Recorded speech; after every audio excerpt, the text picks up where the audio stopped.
Fala aí pessoal, beleza? Seja bem-vindo a mais um vídeo aqui do canal e meu Deus, socorro, tá tudo caindo, tudo desabando, o que fazer agora, né? Pra onde vai o mercado? Vamos entrar em bear market? Quero responder tudo isso de forma direta pra você e trazer tranquilidade e não vender susto, né? Já falando sobre o mercado, mais uma vez temos um dia de correção, né? Temos algumas altcoins que seguem corrigindo já durante a semana inteira, então algumas já acumulam uma boa correção. A ENA, que tinha subido bastante, já corrigiu 21%. Outras moedas que subiram bem também corrigiram mais. A maior parte do mercado, com algumas exceções, já acumulam uma correção semanal. O Bitcoin, por exemplo, por enquanto ainda está em queda livre e ele está indo em direção ao seu primeiro suporte aqui, a região dos 112.240 dólares. Ele pode sim se segurar nesse suporte, mas do jeito que está aqui se desenrolando o mercado, né? E principalmente eu vou mostrar para vocês qual é o meu indicador nesse momento. Nós podemos sim ver o Bitcoin e também o mercado de altcoins em preços melhores daqui a 30 dias mais ou menos. Ou seja, como o Bitcoin perdeu essa média de curto prazo, a média vermelha, ele vai tender a segurar aqui parcialmente entre 112 e 110 mil dólares, né? Se ele perder essa região, aí ele naturalmente vai buscar aqui a região dos 106 mil a 103 mil dólares. Aí nessa região sim poderíamos pensar em compra se essa correção ela for moderada e pontual. E falando sobre ela, não é só o mercado cripto que está corrigindo, na verdade até mesmo o mercado de ações americanos está sofrendo uma boa correção, né? Algumas empresas mais tradicionais estão segurando, mas o mercado de tecnologia, principalmente a Nasdaq, né? O índice da Nasdaq está corrigindo bastante. Não é à toa que o mercado cripto também segue corrigindo. E esse tipo de coisa já nos dá um sinal muito importante, porque o mercado tradicional, o risco que vai para ele também é um risco que corre, também é o mesmo tipo de risco que vai para o mercado cripto. Então, analisar o mercado da Nasdaq, o mercado de tecnologia e também o S&P 500 é extremamente importante para nós termos uma visão e uma clareza do que pode acontecer com o mercado cripto. Então, antes de continuar esse vídeo sem enrolação, já deixa o like aqui embaixo, se inscreve no canal e ativa o sininho das notificações. E lembrando, né, se você quiser fazer parte de um treinamento de cripto, né, que forma você como investidor de verdade no mercado, você pode entrar no RCC, que tem as vagas abertas nesse momento. O link tá na descrição e também tem o QR Code na tela. Agora, sem mais, vamos lá pro vídeo. Primeiro ponto, né? Até onde o preço pode chegar no Bitcoin? Vamos lá. Eu gosto bastante de olhar para onde tem liquidez, que é onde o institucional vai querer levar o preço, e depois em regiões sem liquidez é onde o preço tende a se segurar. Então, até onde nós temos liquidez? Até essa região aqui do caixote, né? Então, o Bitcoin ainda pode buscar nos próximos dias, ou até mesmo hoje, né? Essa região aqui até 110 mil dólares. E repara no seguinte, aqui ele já não tem muita liquidez, então ele tende a se segurar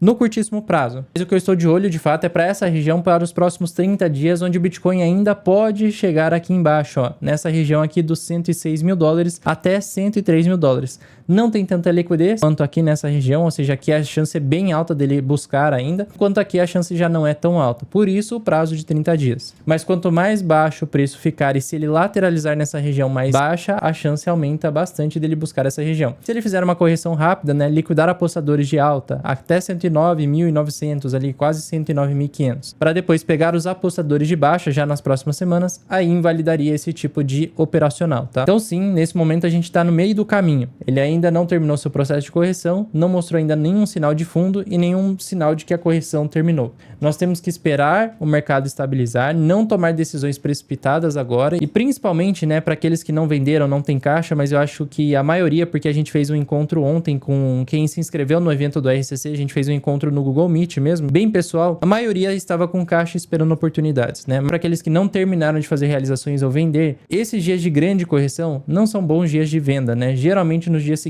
o mercado ele tende a recuperar parcialmente para depois ele continuar caindo. Então, se você não vendeu, está com medo do momento, não venda no dia de hoje. Na minha opinião, não vale a pena. É claro que você tem que avaliar o risco na sua carteira e venda em dias seguintes, porque aí o mercado tende a recuperar parcial para depois continuar o movimento. Uma coisa também importante para falar sobre liquidez. A gente ainda tem bastante liquidez aqui de pessoas apostando na baixa do mercado. E vocês sabem que o institucional adora ir para o lado que tem mais dinheiro.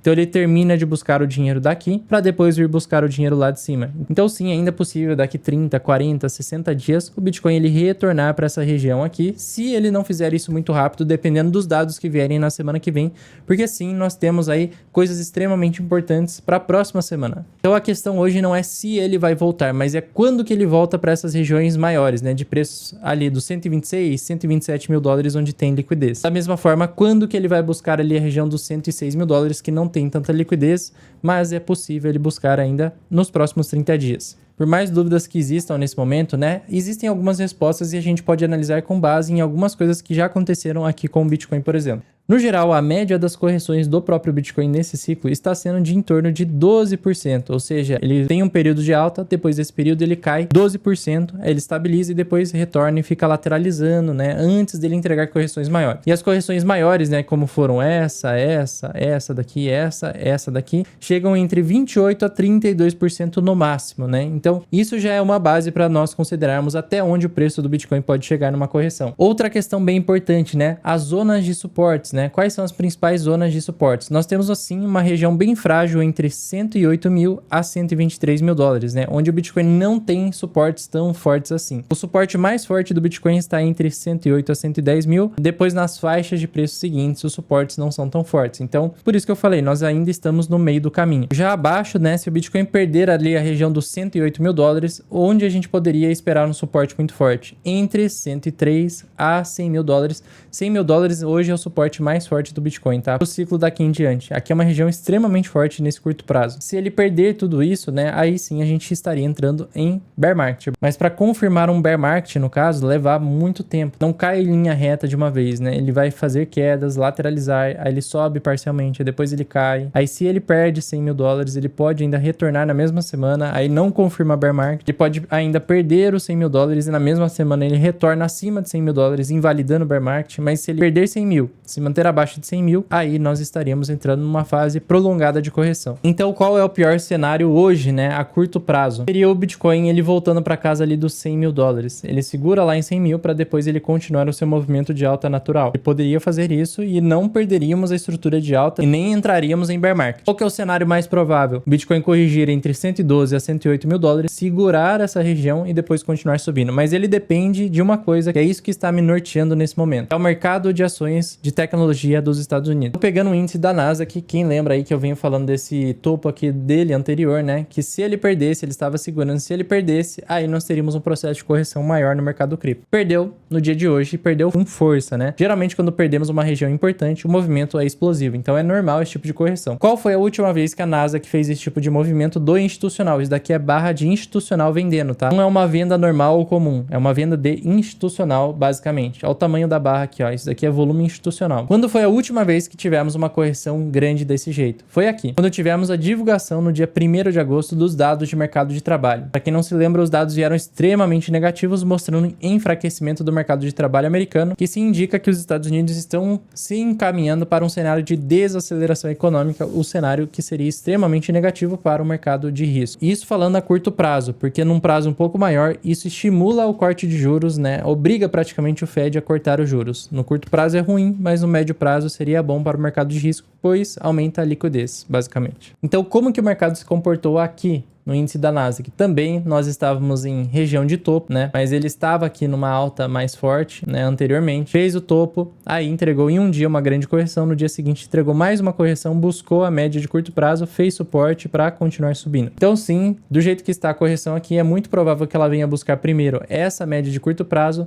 Nós precisamos acompanhar, não fazer compras ainda aqui e ver se ela vai se segurar nessa média, né? Porque do jeito que ela fez essa correção, diferente desta fase aqui, isso daqui é considerado um bull trap, armadilha dos touros, né? Assim como o Bitcoin fez bull trap, Nasdaq também está fazendo bull trap nesse momento. E geralmente esse tipo de padrão não é muito interessante, ainda mais quando o ativo já está subindo muito forte há algum tempo. Ele costuma trazer mais do que um dia ou uma semana de baixa. A gente pode ter aí um período de baixa, por isso que eu falei, dentro de 30 ou até 60 dias nós podemos ter um mercado em baixa e lateralizado para depois, no final do ano, ele continuar subindo mais forte. E esse é aquele cenário perfeito, onde quem fez caixa, formou bastante caixa e estava em caixa até então, vai ter regiões muito boas para fazer entradas, provavelmente daqui uns 30 ou 60 dias. Mas eu não compraria agora, exatamente hoje, nessa correção. Eu vou esperar por mais tempo e eu não vou comprar Bitcoin depois da correção. Eu vou focar mais em altcoins, tá? Então tudo isso que eu estou falando sobre o índice da Nasdaq, né, seria invalidado se nós tivermos aqui uma recuperação em cima dessa média. Então tudo isso seria um cenário muito lá na frente, tá? Não acho que isso é escrito na pedra e que realmente vai acontecer. Estou passando possíveis cenários, mas definitivamente essa não é a melhor correção para se comprar. Eu esperaria um pouco mais, uma confirmação. de que realmente temos um fundo, por exemplo, Nasdaq fazendo esse tipo de movimento aqui, ó. Tem a primeira barra de correção, mais uma barra de correção, uma barra pequena aqui, ó, de formação de fundo, aí outra barra já acima, aí sim, fazendo aqui uma barra de correção, uma barra de fundo e uma barra de confirmação do fundo. Aqui sim a gente poderia pensar já em compras, por exemplo, em Bitcoin, em Ethereum e até em altcoins relacionadas ao ecossistema do Ethereum. Mas até a gente não ter uma barra desse tipo aqui, ó, a de fundo e depois a barra de confirmação, ainda é muito cedo para pensar em compras. Inclusive, se voltarmos aqui na história da Nasdaq, né?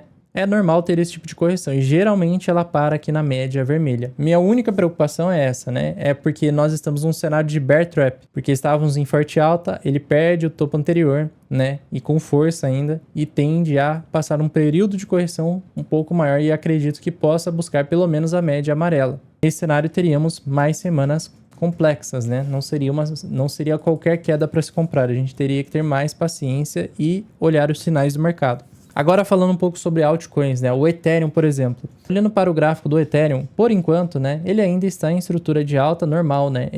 O Ethereum está muito mais difícil de perder uma estrutura de alta, enquanto o Bitcoin, ele pode perder mais fácil essa estrutura de alta. E é por isso que as compras do período de correção, eu vou focar mais em Ethereum ao invés de focar em Bitcoin. Mas basicamente o Ethereum, ele perdeu aqui o suporte dos 4.200 e ainda vai querer buscar aqui o próximo suporte que está na região dos 3.900. Quando ele chegar aqui, temos que observar se ele está com cara de formação de fundo ou não, se ele vai continuar caindo. Então tem que ter paciência, tá? Nesse período. Não gaste o caixa em qualquer correção. Tem que ter paciência para você otimizar o caixa. Quais são os possíveis suportes para o Ethereum? Primeiro suporte, aqui. Se o Bitcoin ele continuar caindo, perder os 110 mil dólares, Ethereum também provavelmente cairia abaixo disso. E o próximo suporte de Ethereum está aqui embaixo, mais ou menos na região dos 3.300. Depois, o suporte ideal de compra de Ethereum seria aqui embaixo, ó, a região dos 3.800, 3.900. Então aqui seria o ponto perfeito de compra de Ethereum, caso a gente tenha esse período mais complexo de 30 ou até 60 dias aí de correção e lateralidade para a formação de fundo.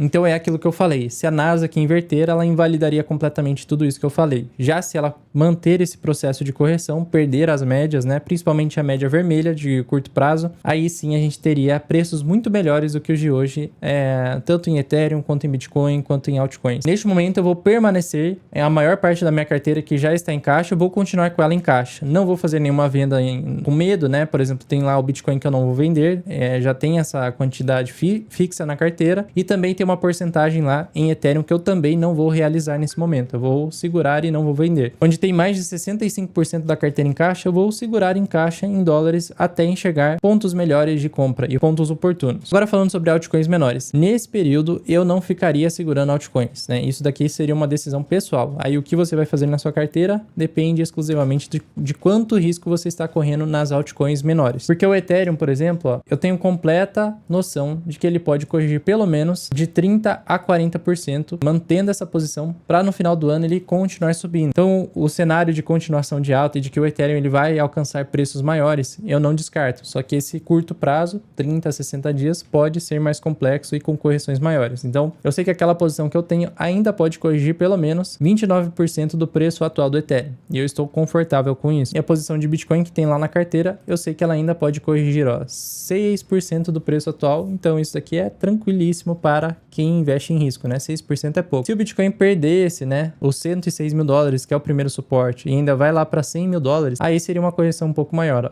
de praticamente 10%. Ainda tá tranquilo. Mas se ele perder os 100 mil dólares, né, e fizer aquele cenário que eu mencionei de bear market, né, ele perde 100 mil dólares, ele vai lá para 91 mil, ele vai retestar, para nos 100 mil dólares, e aí ele começa a lateralizar e enfraquecer. E esse seria o cenário que a gente terminou o ciclo de alta e vai ter bear market. Mas não acho que vai acontecer, acho muito difícil e improvável isso daqui acontecer. Temos que observar basicamente o Bitcoin quando ele chegar próximo a essa média amarela, e ele ainda poderia buscar aqui a média verde, né, para fazer uma correção. Aí seria já uma correção de 25% para depois ele entregar mais uma alta, né, até ali 149, 150 mil dólares. Aí seria uma alta de 65% do preço atual. Então, nesse momento, caixa vale muito, tá? Pode ser que não seja emocionante, não vai render muita coisa, ficar parado em dólar ou ficar parado em real, pode ser no Tesouro ou Selic, né? Seja onde for. Eu vou deixar em piscinas de liquidez, basicamente, meu caixa, e rendendo lá em dólar diariamente. Estava rendendo ali em torno de 14% ao ano e tem algumas que estavam rendendo até mais do que isso. Basicamente, um resumo é o seguinte: se o Bitcoin perder o suporte dos 110 mil dólares, é esperado mais quedas no mercado, tanto em Bitcoin quanto em altcoins. Não vou comprar Bitcoin nessa correção, vou esperar. No médio prazo, existe liquidez para o Bitcoin voltar a subir. Ou seja, mesmo que ele corrija, ainda vai ter bastante liquidez para ele buscar lá no futuro. Outra coisa importante para se observar é a macroeconomia, porque na próxima semana nós vamos ter coisas bem importantes e aí sim também pode mexer bastante no mercado, assim como foi no dia 1 de agosto. Porque na quinta-feira temos PIB dos Estados Unidos do segundo trimestre, depois pedidos de seguro-desemprego, que é relacionado ao mercado de trabalho, foi o que formou o preço no início de agosto. E por fim, sexta-feira, o que é o mais importante são os dados da inflação. Isso daqui é extremamente importante porque nós temos muito em breve a reunião do Fed para decidir corte de juros. Se a inflação vier muito acima, isso pode prejudicar o próximo corte de juros em setembro. Mas do jeito que está aqui a situação, sim, vamos ter um corte de juros em setembro, mas nós temos que ver como que serão os outros cortes, porque o mercado ainda estima entre 2 a 3 cortes esse ano. Olhando para a expectativa do mercado, 85% acredita em um corte em setembro, 47% acredita em mais um corte em outubro e 46% acredita na manutenção desse corte de outubro, ou seja, 2 cortes esse ano é esperado pelo mercado. Lembrando que no curto prazo, quando nós temos o boato se tornando realidade, geralmente temos alguns dias de correção e depois ao longo das semanas vamos ter o reflexo desses cortes na liquidez, que vai refletir no preço dos ativos, e por isso eu continuo muito otimista com o mercado para o final do ano e não acho que a gente vai entrar no bear market nessa correção. É só uma correção normal, tá? Por enquanto é uma correção normal. Se você quiser ter um acompanhamento, gerenciamento em uma comunidade, você pode entrar para o RCC, que vai ficar com as vagas abertas até quarta-feira, e assim estar dentro do nosso grupo de atualizações e tirar dúvidas lá no WhatsApp. Mas é isso, deixa o like aqui embaixo, se inscreve no canal, ativa o sininho das notificações. Não é hora de pânico, mas tenha paciência porque nós teremos preços melhores dentro de 30 a 60 dias no mercado. Tudo isso caso o mercado americano continue em período de correção, que aparentemente vai acontecer. Então um grande abraço, uma ótima semana e até o próximo vídeo. Valeu!